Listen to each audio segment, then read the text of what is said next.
Beloved, we are concluding our study of chapter 7 of the Gospel of John. And it's been a time of reflecting over the claims of Jesus and the counterclaim from those who are the religious authority of that time. And we've seen the engagement and the consistent queries that Jesus received from this people. Today we will be looking at what other accusation or what other things that these people are saying about Jesus. And as we have said at the beginning of our journey in the study of this book of the Bible, our quest is to know the person of Jesus, to know the promise of Jesus, to know the plan of Jesus, to know the purpose of the coming of Jesus, and to know the message of Jesus Christ.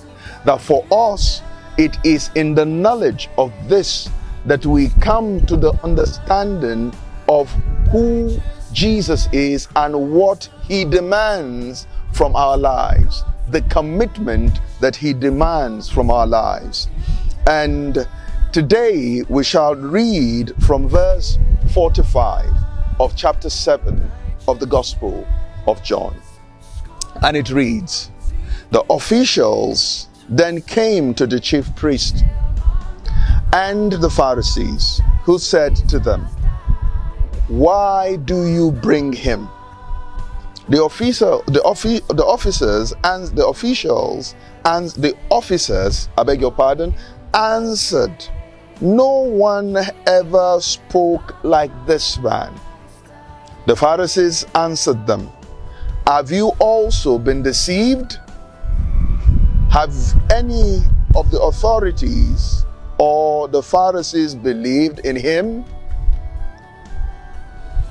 But this crowd that does not know the law are accursed.' Nicodemus, who had gone to him before, and who was one of them, said to them, 'Does our law judge a man without first giving him a hearing and learning what he does?' They reply, 'Are you from Galilee too? Search and see that no prophet arises from Galilee.'" This is the word of the Lord. Beloved, you now, the conversation now shifts from Jesus in the temple to the Pharisees consulting with each other. And the conversations of the Pharisees and the officers is an interesting one. And it furthers unveil to us the discourse about the identity of the person of Jesus Christ. And the officers then came to the chief priests and Pharisees, who said to them, "Why do you continue to bring this man to this place? Why do you continue to bring him here?" And it was a question that even myself, if I was in that crowd, would ask them. And I would say to them, "Why do you continue to believe, to invite him to come and speak to us, even when the things that he says, you do not agree with it?" And the answer that these people give is so interesting. The Pharisees answered. The officers answered, "No one ever spoke like this man." The officers, the Roman officers that were perhaps guarding the temple, will always say, "Look, no one speaks like this man. This man speaks authoritatively. This man speaks firmly. This man speaks boldly. This man speaks authoritatively. This man speaks as a man that is not seeking authority from anywhere. He is obtaining his authority from himself. And that got the Pharisees to give an answer to the officers, and they said to them, "Have you also been deceived?" And we get the reaction from a heart that is unregenerated, a heart that is opposed to the truth of the Word of God. We get a typical response, and the typical response is to make a truth to become a lie. And Jesus had been with them all this while, and at every point in time they have asked him any question, he had said to them, "This is the truth of the things that you are asking me." And even at that, these men still continue to remain adamant, to remain consistent, to remain firm on their words of saying that Jesus shouldn't be believed. And in verse 48, the question went again. The Pharisees also asked, he said, "Have any of the authority or of the Pharisees believed in him?"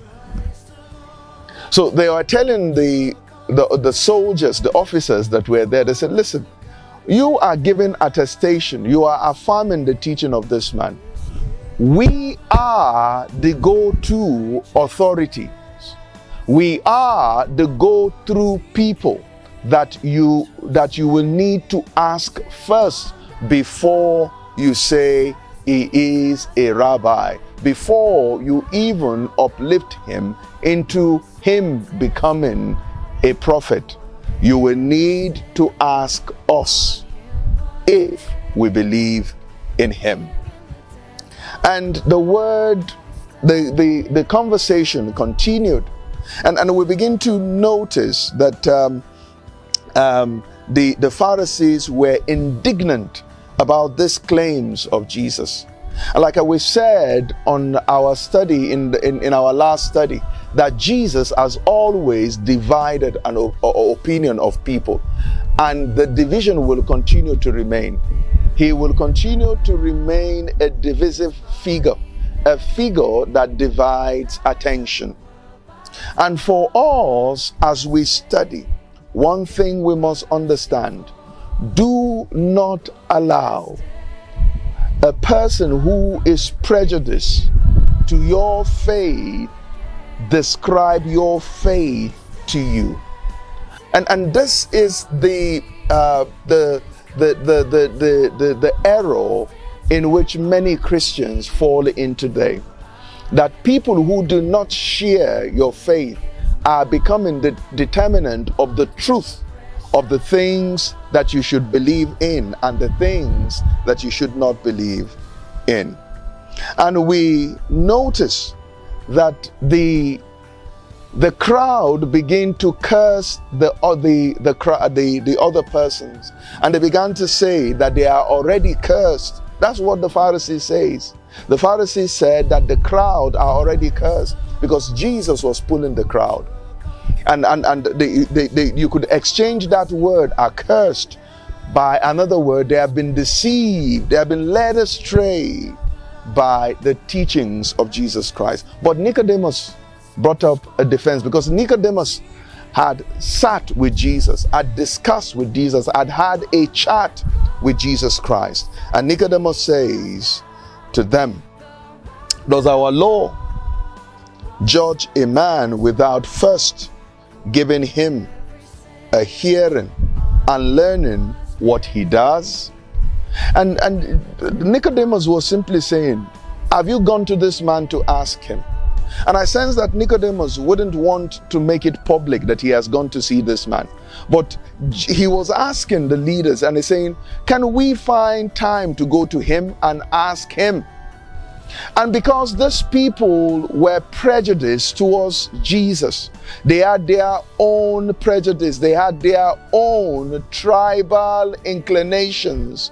Because the only sentiment in that they raise here is the sentiment of geographical location.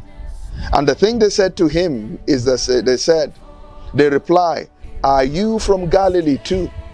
Search and see, no prophet comes from Galilee. And I believe that this is a lesson to believer of today.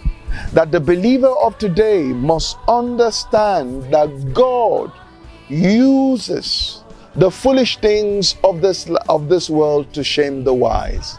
No tribe, no culture, no region, no geographical location is a monopoly of God, and he has the monopoly of the truth of the Word of God.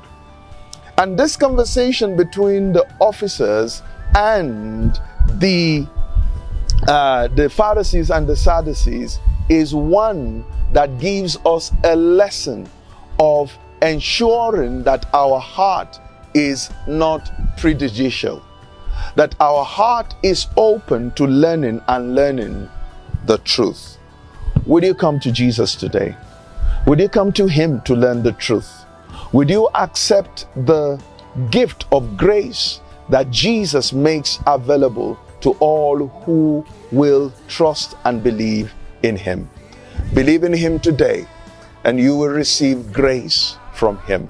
You will receive power from him. You will receive salvation from him. Jesus is calling. Come to him and he will reveal his word to you. Thank you for listening to today's broadcast. We continue on our next episode. God bless you.